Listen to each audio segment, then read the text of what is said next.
신부님 안녕하세요. 새해 복 많이 받으세요. 안녕하세요. 예, 새해 복 많이 받으십시오. 지금 새해 된 지 며칠 지나지 않은 것 같은데 어떻게 올 한 해가 잘 될 것 같으세요? 어떠세요? 네, 2020년 네. 글자를 써도 글자도 이쁘고 뭐가 좀 생동감이 있는 것 같습니다. 그래서 기분도 더 좋아지는 것 같습니다. 그러면 이제 올해는 신자들이 20%가 더 느는 건가요? 아, 예. 꿈은 언제일수록 좋고요. 예, 그러면 너무나 좋겠습니다. 근데 저희가 이제 오늘은 특별히 새해에 대해서 또 새로운 사진을 가지고 이야기를 할 텐데요. 네. 그러면 저희가 남아있는 한국 교회 안에 많이 남아있는 사진들 중에 신자들 사진, 신부님들 사진도 많지만 또 많이 남아 계신 분들의 사진이 있어요. 네. 한번 보시겠어요? 네.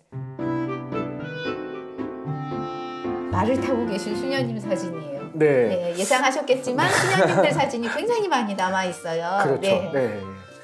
멋있어요. 말을 타신 수녀님. 그 말들이 키가 자그마한 게 조랑말, 제주도 조랑말 맞아요. 같습니다. 저기가 제주도예요. 네.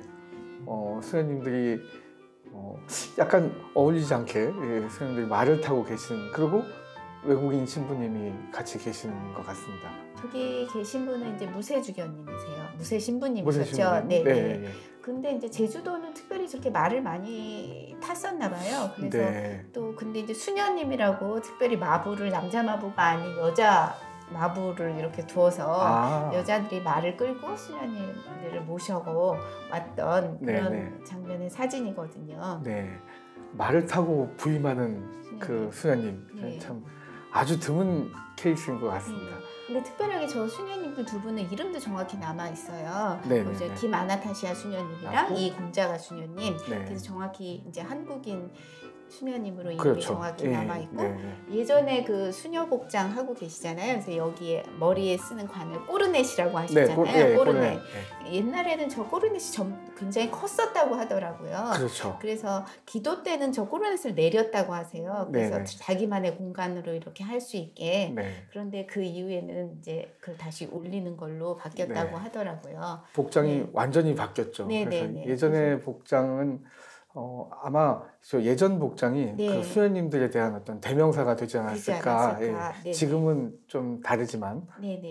그 샬트르 성바우르 수도회가 이제 블랑주교님 초청으로 한국에 처음으로, 그러니까 그때 조선 시대에 처음으로 들어온 거잖아요. 그래서 1888년.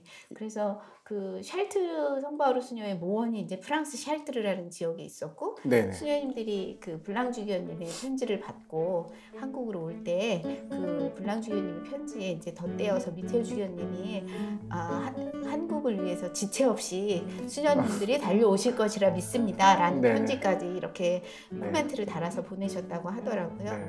그래서 수녀님들이 한국에 오실 때는 굉장히 오랫동안 거의 한 2달? 정도 시간이 거의 50여 일. 그래서 샬트르에서 이제 파리 거쳐서 마르세유 갔다가 그래도 이제 저 때는 수에즈 운하가 개통된 이후니까 수에즈 운하를 통해서 이렇게 해서 상하이, 싱가포르 뭐 이렇게 해서 제물포에 도착하신 게 그 7월 22일 너무너무 더울 때였다고.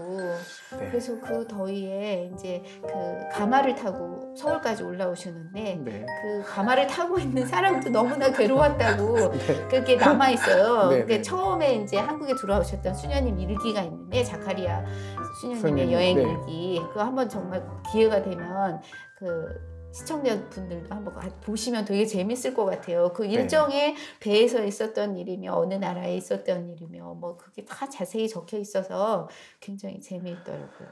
여행 거리가 시간도 그렇지만 어마어마하죠. 그 당시 우리가 그렇게 교역을 많이 하던 시기도 아니고 이제 통상 조약이 뭐 체결된 지 바로 한 해 지나서 편지를 블랑주교님이 1887년에 쓰셨고 그 이듬해 곧바로 오신 거기 때문에 아마 그 초행길에 대한 그런 또 너무나 모르는 세상에 대한 그런 어려움들이 있으셨을 것 같고요. 두 분 프랑스 수녀님들하고 또 베트남 수녀님하고 또 중국인 수련 수녀님이 한 분, 네 분이 제물포로 들어오시게 되죠. 신부님, 그런데 그 샬트르 수녀님들이 한국에 오실 때요, 그 저게 이제 최초에 오신 수녀님이 갖고 오신 트렁크는 아니지만 그 트렁크에다가 이제 짐을 넣어갖고 오셨다고 해요. 지금 사진 속에 보이는 저 트렁크는 지금 샬트르 성바오로 수도의 전래박물관에 전시가 되어 있더라고요. 네. 저기 보면은 그 세인트 폴 이렇게 다 쓰여 있고, 근데 저게 나무 상자라서 이게 무게가 보통이 아니었을 것 같아요. 혹시 파손되거나 이러지 않게 하기 위해서 나무 상자 가방을 쓰지 않았을까. 네. 그리고 또 그때 샬트르 수녀님들이 처음 오셨을 때는 한국교회 초기라 여러 가지 성물이라든지 재고류도 쉽지가 않았을 것 같아요. 네. 그래서 오실 때 그런 뭐 여러 가지 재고류라든지 또 성화, 뭐 신자들에게 선물로 줄 거 그런 책들이라든지 여러 가지를 갖고 오시지 않으셨을까 그런 생각도 들어요. 그래서 그 수녀님들이 한국에 오신 첫 번째 이유가 고아들과 이제 양론 그거잖아요. 블랑주 교수님이 어쨌든 그 샬트르 수녀회의 수녀님들을 청하신 가장 큰 목적도 그거였고, 그래서 오시자마자 이제 고아들을 살피고 또 노인들을 살피는 일에 굉장히 전심전력을 다하셨던 것 같아요. 네네.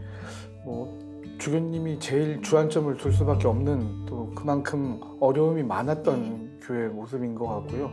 그거를 제일 그래도 맡아서 해주실 수 있는 분들이 수녀님들이 아니셨나. 그래서 아마 블랑 주교님 입장에서는 본국인 프랑스에 요청을 하셔서 샤르트르 수녀회가 처음으로 우리나라의 선교 수녀회가 진출하게 된 것 같습니다. 그 저희 그 미텔주교의 일기를 보면 수녀님과에 관한 이야기가 굉장히 많이 있어요. 어떤 수녀님 아프다, 뭐 걱정이다, 뭐 이렇게 해서 가서 찾아서 기도를 해주셨다, 이런 이야기도 많이 적혀 있고, 또 그 고아들을 어떻게 수녀님들이 돌보는지, 그런 교류 교육 어떻게 한다, 또 음악 교육 어떻게 한다, 그런 게 좀 자세히 남아 있거든요. 그런 것들도 보면 수녀님들 굉장히 큰 역할을 많이 해주신 것 같아요.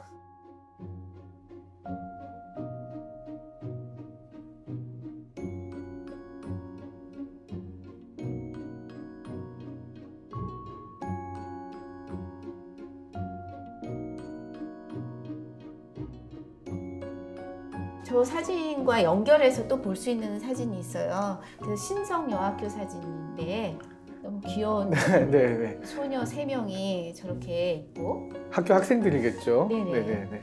저기 앉아서 있는 오른쪽에 앉아 있는 그 학생이 최정숙 베아트리체라는 학생이거든요. 샬트르 성바오로 수녀의 수녀님들이 저기 가셔서 이제 아이들을 돌보고 신성여학교에서 학생을 가르쳤고, 그래서 저 최정숙이라는 학생이 제 1회 졸업생이에요. 그렇죠. 그런데 그 제주도의 이제 독립운동, 여성 독립운동가 3인방 중에 한 명이에요. 그래서 뭐 베아트리체, 그 최정숙 베아트리체, 그다음에 강평국 아가다, 고수선 엘리사벳, 이렇게 3명이고, 또 그 최정숙 저 선생님은 그 3.1운동 때 그 만세운동도 참여하고, 그 다음에 그래서 서대문 형무소에 투옥되기도 했더라고요. 그래서 제주도에서는 굉장히 의미 있고 큰 일을 하신 분이고, 또 너무나 놀라운 건 선생님이시기도 했는데 나중에 의사가 돼서 또 가서 정화의원이라는 의원도 차려서 그 아프고 병든 사람들을 정말 많이 돌봐주신 그런 사연도 있는 참 대단하신 여성이 아닌가 그런 생각이 드는데, 그러면서 제가 느낀 게 이 샬트르 수녀님들의 그 사목활동과 똑같은 것 같아요. 교육에도 의료에도 헌신하신 것이 저렇게 역사적으로 저렇게 한 분의 최정숙 베아트리체라는 사람에 의해서 드러났다는 거잖아요. 그렇죠. 여기 상징적인 인물이시고요. 나중에 또 신성여고 교장 선생님을 또 역임을 하시게 되고, 그 말을 타고 부임하셨던 수녀님들의 제자인 거잖아요. 그렇죠.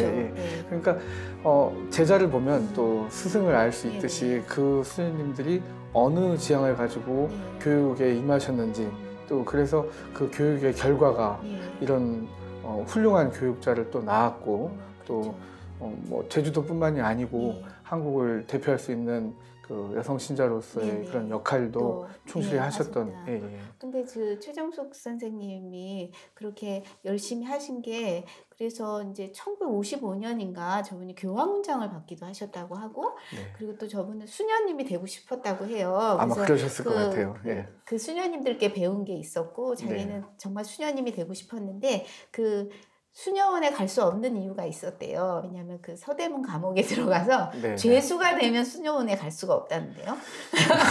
그건 너무 억울하게 네, 그래서 수녀원에 못 갔지만 네네. 그렇지만 이제 마지막에는 죄속회 제3회 회원이 네네. 되셨고 마지막에 네네. 돌아가실 때는 죄속회 회원으로 돌아가셨다고 그래서 여러 가지 교회 안에서도 교회 네. 밖에서도 굉장히 상징적이고 의미 있는 네. 인물이 아니신가 그런 네. 생각이 들고 그 샬드르 수녀님들이 한국에 오셔서 제 몫을 블랑주교님이 원하시던 그렇죠. 그런 거 제 몫을 다 하신 거다라는 생각이 네. 많이 들어요.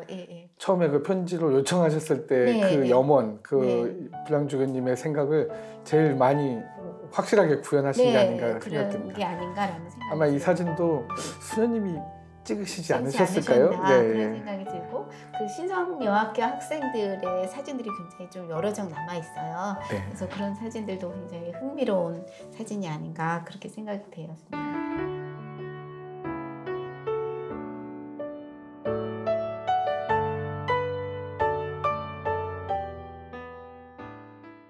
이 사진도 굉장히 재미있는 사진이에요. 지금 빙판 위에 썰매를 타고 계시는 수녀님들인데요. 이 사진의 제목을 썰매 타는 수녀님들이라고 붙였거든요. 샬드르 수녀회 말고 또 한국교회 안에서 특별히 또 저희가 생각해 보고 싶은 수녀회가 있는데 그게 이제 메리놀회, 메리놀 수녀회죠. 이 수녀님이 하나, 둘, 셋, 넷, 다섯, 6분이세요. 그런데 한 분은 딴 분이세요. 네, 수녀복이 통일이 되지 않은 거 봐서는 한 분은 다른 분이 지금 사이에 계시네요. 저분이 누구냐면 저희 그 장면 박사의 동생이기도 한 장발 선생이죠. 부인. 네. 서혜련 헬레나. 그래서 저분이 이제 수녀님들께 한국어를 가르치는 역할을 하셨고, 왜냐면 또 이제 그 장발 선생이 미국의 메리놀회 쪽으로 유학을 가셨었기 때문에 제일 처음에 그래서 영향을 많이 받으셨고 또 서로 도움도 많이 주셨던 것 같아요.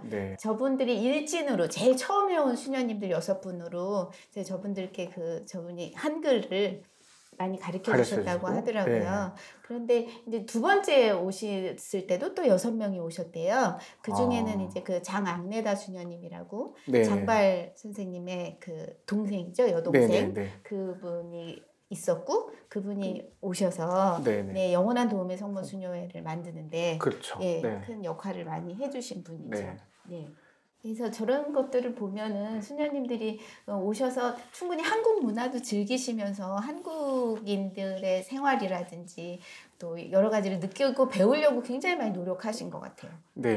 일단 한국어를 배우셔야 되겠고 한국 풍습도 많이 아셔야 되니까 또 그런 조력자들이 좀 필요하겠죠. 그리고 또 메리놀 수녀회 하면은 부산에 있는 메리놀 병원을 생각을 많이 하게 되는데요.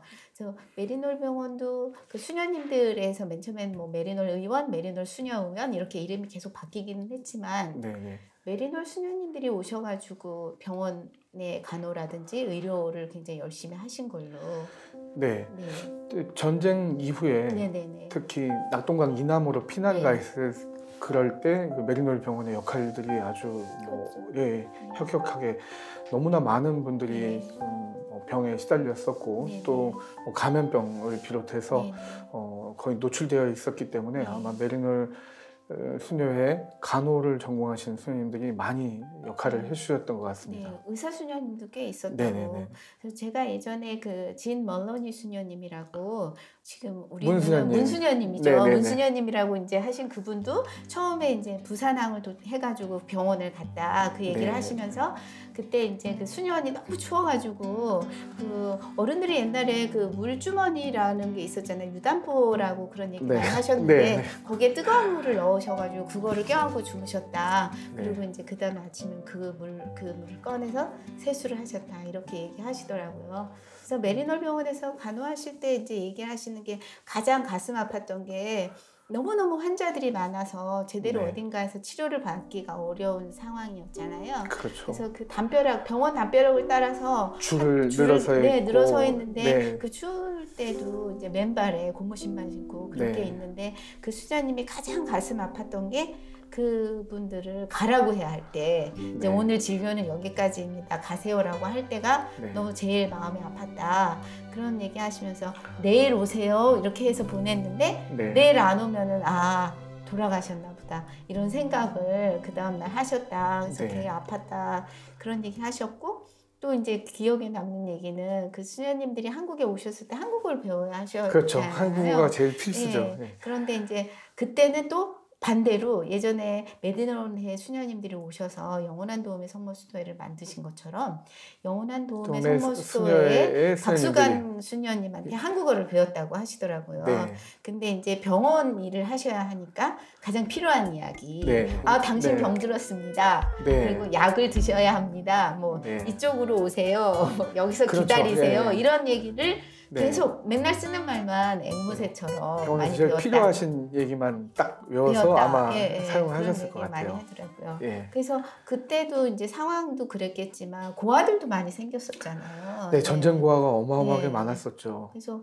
그 수녀님의 기억에도 그게 있는데 어느 날 아침에 문 열고 나가 보니까 집 앞에 네. 소아마비가 걸려 있는 어떤 아기가 있었다. 그래서 네. 이제 그 아기를 수녀원에서 직접 키울 수는 없으니 수녀원 옆에 있는 어떤 집에 돈을 주고 그 아이를 키우게 했었다. 그렇게 했는데 이제 그 고아가 커서 성장했고, 네. 그래서 지금까지도 연락을 하신다고 하면서 네. 그래서 그 고아가 컸을 때 부모님을 찾고 싶어 했대요. 그래서 어떤 방송 프로에 나가는데 네. 같이 나가줬다. 그래서 아니 수녀님이 뭐하러 거기 같이 나가셨어요? 그랬더니 내가 수녀가 나가면 사람들이 더 관심을 갖고 빨리 엄마 아버지를 찾을 수 있을 것 같아서 네. 같이 나가줬어요. 그렇게 얘기를 또 하시더라고요. 보호자 네. 어머니 역할을 네. 다 수녀님이 네. 해주신 거죠. 그래서 문수녀님은 지금도 한국에 계시고 네네. 또 그 수녀님의 재밌는 경험담 중에 하나가 그 증평으로 이제 발령을 받아서 부산에서 끝나고 증평 가셨을 때 증평에서 이제 거기서도 또 이제 병원 사목 그거 하실 때였는데 어떤 집에를 갔는데 집 앞에 대문에 글씨가 써 있었대요. 그래서 이제 그게 네. 우리나라 집에는 이렇게 문패라는 게 있잖아요. 사람 네. 이름 성명이 써 있어서 그 문을 딱딱 두들기고 들어가시면서 안녕하세요 개조심 씨 이렇게 얘기를 했다는 거예요. 그래서 네. 그 수녀님 말이 그게 개조심이라고 쓰여 있는 게 사람 이름인 줄 아신 거죠. 정확하게 읽으신 거죠. 정확하게 읽기는 하셨는데 네. 그래서 그 안에 있는 사람들이 막 웃으면서 나오면서 수녀님 네. 저는 김씨입니다. 개씨가 아닙니다라고 얘기했다고. 네. 그래서 그런 얘기도 하시는 거 보면서 아 수녀님들이 말도 서툴고 음식도 서툴고 그럼에도 불구하고 한국에서 그렇게 활동하시는 거 또 지금도 연세도 굉장히 많으신데 그렇죠. 아직까지도 그렇게 열심히 활동하시는 그 수녀님들도 좀 생각이 나게 하는 그런 사진인 것 같아요. 예. 그래서 이제 대부분 신자들 마음에는 수녀님들에 대한 특별한 기억, 좋은 기억들이 되게 많잖아요. 그렇죠. 네. 네, 수녀님들한테는 무슨 얘기를 다 해도 다 될 것 같고 받아주실 것 같고 이해해주고 또 내 편이 되실 것 같은 그런 느낌을 다 가지고 계시죠. 그 어릴 때부터 수녀님들이 많이 이끌어 주시고 또 다독여 주시고 또 항상 성당에 가면은 신부님보다는 수녀님들이 조금 더 편하죠. 아무래도 신부님은 좀 엄격해 보이고 또 다가갈 때 이렇게 내가 격식을 차려야 하지만은 수녀님한테는 그런 부분에서 부담은 좀 적었던 것 같습니다. 그리고 이제 뭐 지금 우리가 샬트르 성바오르 수도회도 얘기했고 메리놀도 얘기했지만 그 외에 많은 수녀회들이 한국에 와서 여러 가지 도움을 많이 주셨잖아요. 그래서 또 저희가 오늘 이 방송을 하는 이곳도 굉장히 의미 있는 수녀님과 연관된 곳이라고. 네, 여기는 그 1967년도에 한국으로 진출한 노틀담 수녀원의 교육관 건물인데요. 노틀담 수녀회는 독일에서 시작된 수도회죠. 그리고 뭐 본당, 뭐 교육 이런 카리스마를 가지고 좀 전국적으로 퍼져 있는 그런 수도회죠. 노틀담 수녀회뿐만이 아니고 한국교회에 오신 여러 그 수녀님들이 선교 수녀회들 특별히 이제 한국교회 성장을 하는데 굉장히 많이 여러 분야에서 교육이든 의료든 함께가는 신앙의 동반자가 아닌가 그런 생각이 들어요. 제가 이번에 자료를 찾고 수녀님에 관해서 사진들을 찾으면서 자료를 찾다 보니까 이엔 수녀님이 수녀라는 제목의 시를 쓰신 게 있더라고요. 그래서 아주 짤막하게 저는 전체를 다 읽어드릴 수는 없고 제가 이렇게 가슴에 와닿은 부분이 이런 부분이에요. 누구의 아내도 아니면서 누구의 엄마도 아니면서 사랑하는 일에 목숨을 건 여인아, 이렇게 수녀님에 대해서 쓰셨더라고요. 그래서 오늘 이 시간에 이 사진들을 보면서 그 수녀님에 대해서 다시 한번 생각하고, 정말 그러신 것 같아요. 누구의 엄마도 아내도 아니면서 네. 아이들을 돌보고 또 그 아이들이 잘 되게 기도해주고, 그런 수녀님들이 아직도 지금도 열심히 활동하고 계셔서 네. 이제 한국교회가 이렇게 잘 갈 수 있지 않나? 그런 생각해봐요, 신부님. 우리 교회 수녀님들의 공로는 뭐 다 어떻게 형용하기가 더 어렵죠. 그만큼의 역할을 해주셨고 그 덕분에 뭐 이만하게 우리가 오히려 남을 도와줄 수 있는 그런 입장이 되지 않았나. 아니 오늘 이 자리를 이렇게 빌려주셔서 저희가 방송을 할 수 있게 해주신 노틀담 수녀의 수녀님들한테도 정말 감사드리고요. 또 오늘도 지금 어느 성당에서 또 어느 학교에서 또 어느 병원에서 활동하시고 계시는 여러 수녀님들께 감사드린다는 말, 또 특별히 하느님께서 좋으신 하느님께서 100배의 상을 수녀님들께 드려주시기를 그렇게 기도하면서 오늘 시간 마치도록 하겠습니다. 하느님 감사드려요. 감사합니다. 네, 다음 시간에 또 뵙겠습니다. 네.